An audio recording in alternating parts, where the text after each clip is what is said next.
Welcome to Backbone Unlimited. My name is Matt Hartsky. In this episode, we're talking about moon phase and elk behavior. And I want to start with this. I don't personally believe that moon phase controls basic elk behavior. I don't believe a full moon suddenly changes what elk need. I don't believe a new moon magically makes elk easier to kill. And I don't believe elk wake up and organize their entire day around a moon chart the way some hunters talk about it. Now, that doesn't mean the moon has zero influence, right? It might affect visibility. It might slightly shift timing. It might change when elk finish feeding, when they reach bedding cover, or how much movement we actually get to see during shooting light. But that's different than saying the moon controls elk, whether you think that it's a great thing or not. Elk are still elk. They still need food, water, security, bedding, cover, wind advantage, and escape routes. So during the rut, bulls still care about cows, competition, and bedding pressure. The moon might affect the timing of the game, but it doesn't change the game. If you're not familiar with who I am, I've been hunting and guiding Western big game for over 34 years, and I've been a professional strength conditioning and nutrition coach for more than 30 years, and I'm here to help you become a more successful and consistent elk hunter. So, one of the biggest mistakes elk hunters make is treating the moon phase like the main variable. A hunter has a slow morning after a full moon and immediately says they fed all night. Maybe they did, but bright moonlight let them stay out a little longer. Maybe that shortened the visible morning movement window, but that's rarely the whole story, right? What else was happening? Was there hunting pressure? Were trucks stacked at the trailhead? Did the wind change earlier than expected? Were thermals unstable? Did the hunter walk through the same feed area elk had used overnight? Were elk already bedding in secure cover before daylight? The problem with blaming the moon is that it can stop the thinking process around it. The moon becomes the explanation, so the hunter doesn't have to examine the setup. He doesn't have to question his access. He doesn't have to look harder at pressure or wind or terrain or timing or fresh sign. And that's dangerous, right? Because elk hunting is a decision-making game. Moon phase might be context. It might be worth noticing, but if it becomes the reason for everything, it's going to keep you from solving the actual problem in front of you. Elk behavior is built around needs. That's the foundation we can't lose here.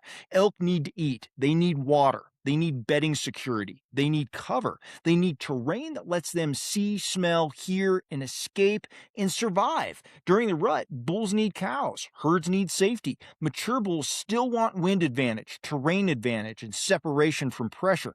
None of that disappears because the moon is full or not. A full moon doesn't remove the need to bed. A new moon doesn't remove the need to feed. A quarter moon doesn't make elk ignore bad wind. Moon overhead doesn't make a mature bull walk into an unsafe opening just because a chart says he should be moving. That's where a lot of hunters get off track. They start asking, what does the moon make elk do? When the better question is, what do elk need to do, and could the moon slightly change the timing? That's a lot better way to think about all this. Moon phase might influence when elk finish a movement, how long they stay in certain places, or how visible that movement is to hunters. But the underlying behavior is still driven by food, cover, pressure, wind, thermals, breeding, and security. That's the system you can use. Now, I'm not saying the moon doesn't matter at all. That's not the point of this. The most reasonable way to think about moon phase, though, is that it may influence things like timing, visibility, and hunter perception for sure.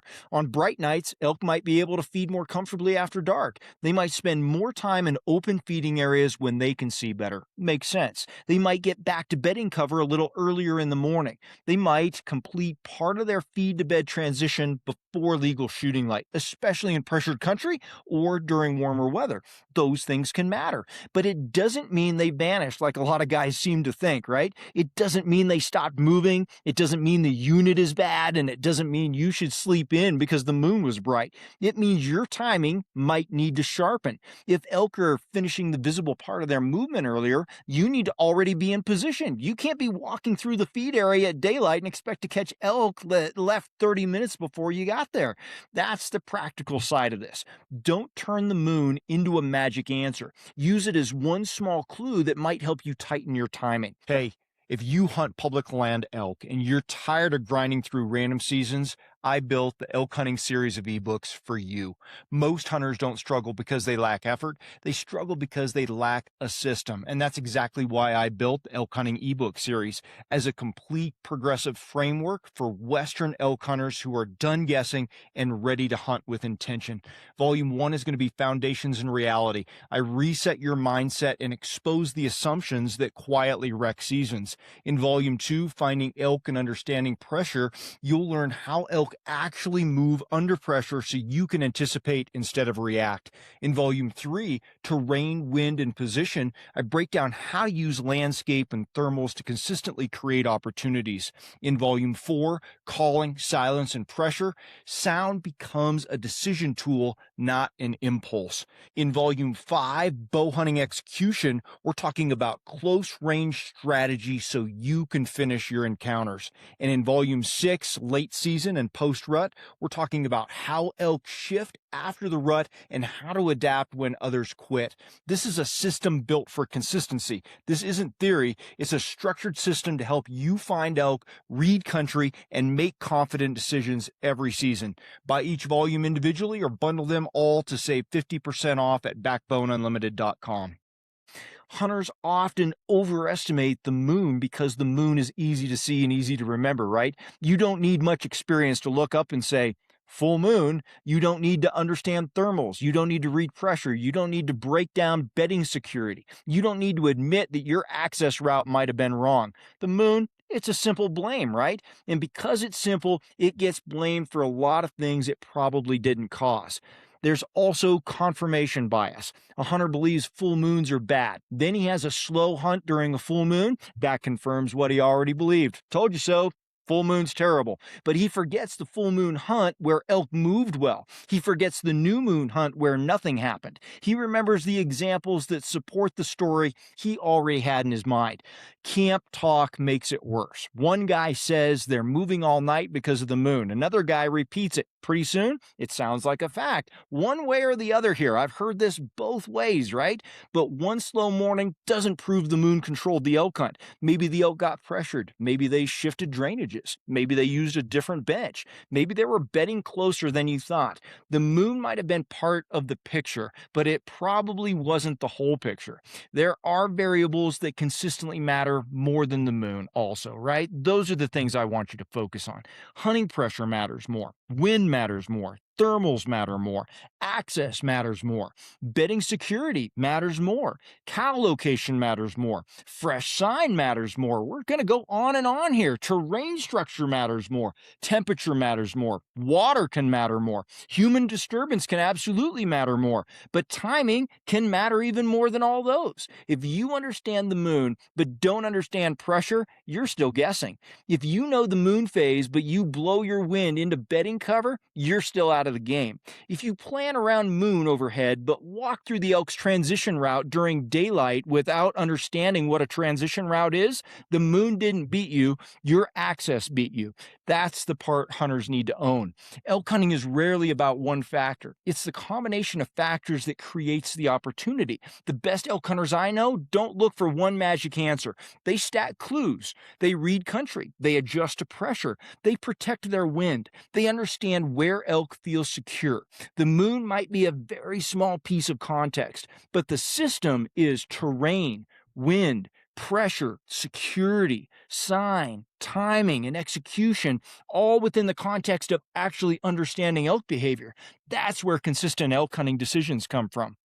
So, what should you do during a full moon? First, don't quit on daylight movement. That's one of the biggest mistakes. Hunters see a bright moon and mentally give up before the hunt even starts. They assume elk fed all night, so they sleep in, move slow, or hunt with less urgency, and I think that's a mistake. A full moon might mean the first morning window is shorter. It might mean elk get to cover earlier. So your response shouldn't be to hunt less. Your response should be to hunt sharper.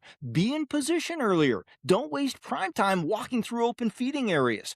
Think closer to of bedding transitions, right? Pay attention to fresh tracks and sign and those droppings that we're always looking for, where elk are entering security cover. If elk use the feed during the night, your job is to understand where they went next. During the rut, don't ignore midday either. Bulls can still move, herds can still get pushed, pressure can still reshuffle elk, a hot cow can still create activity, a bedded bull can still respond if you're close enough and positioned correctly.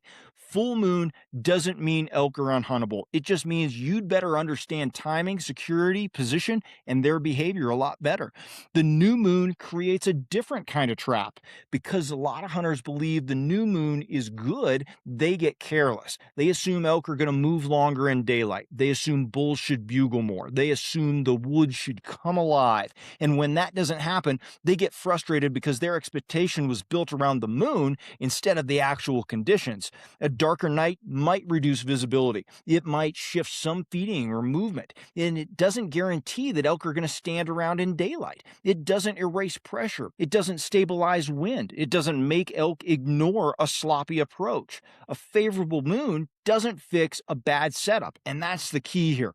You still have to hunt the system. You still need clean access. You still need to protect thermals. You still have to understand where elk are bedding, feeding, watering, and traveling. You still need to read what the fresh sign is telling you instead of forcing your plan onto the country. The new moon, it might give you some confidence. That's fine, whatever you believe. But confidence needs to be attached to good decisions, not just a moon chart. And this is another area where moon phase gets too much credit. The moon doesn't create the rut, right? You must know that elk breeding is driven by biology, photo period, cows coming into estrus, herd structure, age class, bull to cow ratios, weather patterns, and local pressure. The moon doesn't decide when every cow in the unit comes into heat. It doesn't make every bull bugle. It doesn't suddenly turn the mountain on or off. What hunters often call rut activity is really what they're seeing or hearing, and that's an important distinction. A quiet morning doesn't mean the rut stopped. It might mean elk are breeding in thicker cover. It might mean pressure has made bulls less vocal. It might mean you're too far from cows. It might mean the herd moved into a more secure pocket. It might mean the bull you're hunting has cows and doesn't need to advertise. Vocal activity and breeding activity aren't always the same thing either, and that's why relying on moon phase during the rut can be really misleading. Instead of asking whether the moon should make bulls talk, ask a more practical question like, where are the cows? Where is the pressure pushing them? How thermals are moving? And where a bull can stay with cows and still feel secure. That's a better hunt plan.